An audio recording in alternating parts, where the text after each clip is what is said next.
Hello there and welcome to the Japanese Shogunate Empire. I had a lot of fun with this campaign. It's very hard to deal with the shogunates at first, but I managed to make it work. I did really struggle at the end though with the infrastructure, as you can see, but oh well. We never became a modernized nation. I had the option many times, but I just decided to not do it. I want to see how it would go just being the shogunate. I'm very happy. We managed to take over Sakhalin without the Russians and getting too much of a foothold. They did colonize here and here in Hokkaido, but I managed to kick them out, and that was great. Also completely took over Korea because I wanted to become an empire, and this seemed like a great way to do it, taking over Korea. As well as Taiwan, real China. I wanted to actually rename it to real China, but I don't see an option to rename provinces in this game, which is a shame. Also, we got the Philippines down here. That was nice, and then the usual everywhere you can colonize out here. For once, though, somebody did actually try to colonize the oceanic islands in my campaign. Usually, it doesn't happen, and we're very slow at colonizing, so I never got all of Papua sorted. Population very high, but we do have a basic GDP per capita of 3. so there's that. The gross domestic product for the entire nation, though, is 5th overall in the country and on planet. Living standards, though, are god awful. People are not happy unless they're in Shikoku. Actually, people seem a little bit happy there. Good for them. Good for them. Let's have a look at the laws we passed through this. Let's go over. So we have multiculturalism, because I wanted the Filipinos and the oceanic peoples to be able to, and the Ainu and the Siberians, to be able to move in with the country quite well. And then Westerners started immigrating over, I think. I'll have to double check on that. It's been about a week since I played. I think Westerners started moving over. No. Okay, just ignore that completely. My memory is incorrect there. So never mind. Proportional taxation was great for the income. I used to actually have I deleted all of the rest of the build queue because it was just buildings everywhere all over, and it sort of ruins the look of this beautiful game. But we used to be spending a lot of money on construction. I wish there was a bit more, but 50 was a good start. 500 is the most we could support in this, but it was great. Colonial exploitation, of course, you saw I have colonies. Private, that was very much a pain to pass. Everything was a pain to pass. Really, nothing was easy about this campaign. It was very different to the other nations I've played.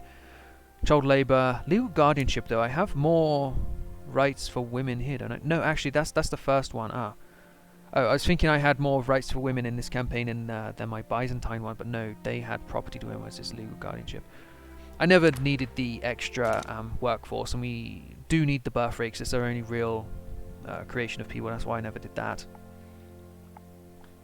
Let's have a look at technology. It was really slow. You see, even we haven't even discovered dynamite yet. It was really slow, and I did build a few universities. 23, maybe 23 isn't a few, but as far as campaigns I've played, that was me going out of my way to try and build some. Let's have a look at the markets. We are the only member. Look at this. This is awful. I really should have done better.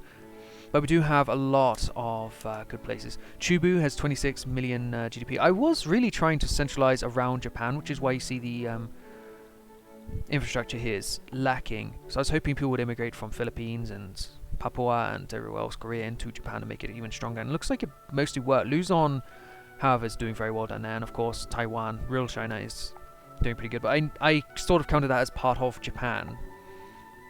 You know, maybe I should not have. But I don't mind. It's just Japanese islands all along here, straight down to there. And of course now these ones. But I wasn't focusing my building efforts on Philippines, is what I'm trying to say. Because Tonga down here in last place by quite something, really. That's a shame, Tonga.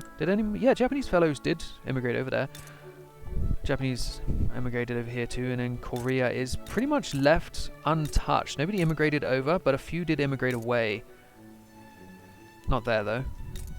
Yes, some guys went over to here and some over to here, but not Kanto either. Excellent.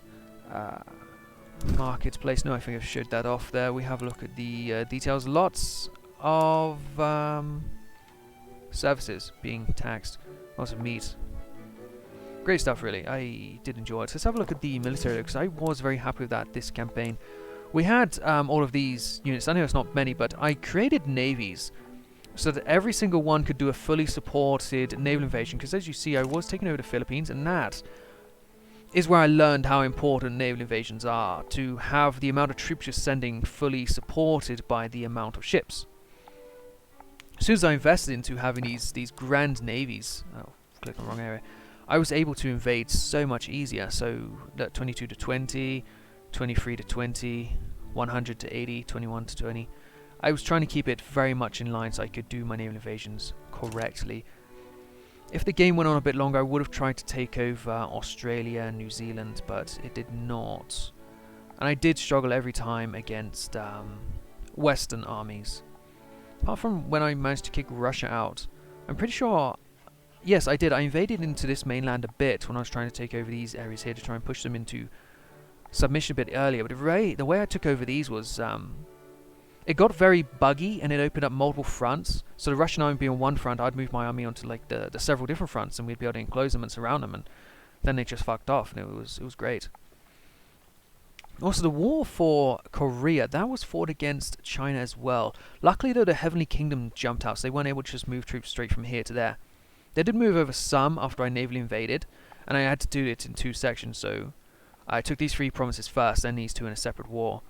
It was much harder the first one, because I landed relatively well because of my my units, but then the Chinese aided and I navally invaded in behind, and it took a while to really get the Chinese forces to push, although it did eventually tick down to -100 and I was able to win there. I have a very fun campaign. I do recommend it. This is ugly. It's like they're trying to emulate the modern day Japanese flag, but with totally different colours. This flag here is a little boring. I would rather the modern day one, but I didn't want to go through the honourable restoration.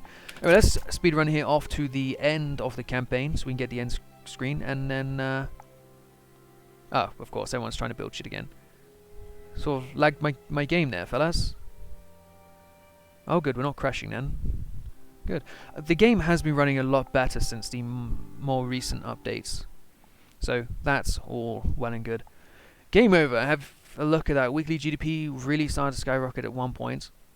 Still 44% of my country is peasants. I really needed more building, but I was struggling to finance it.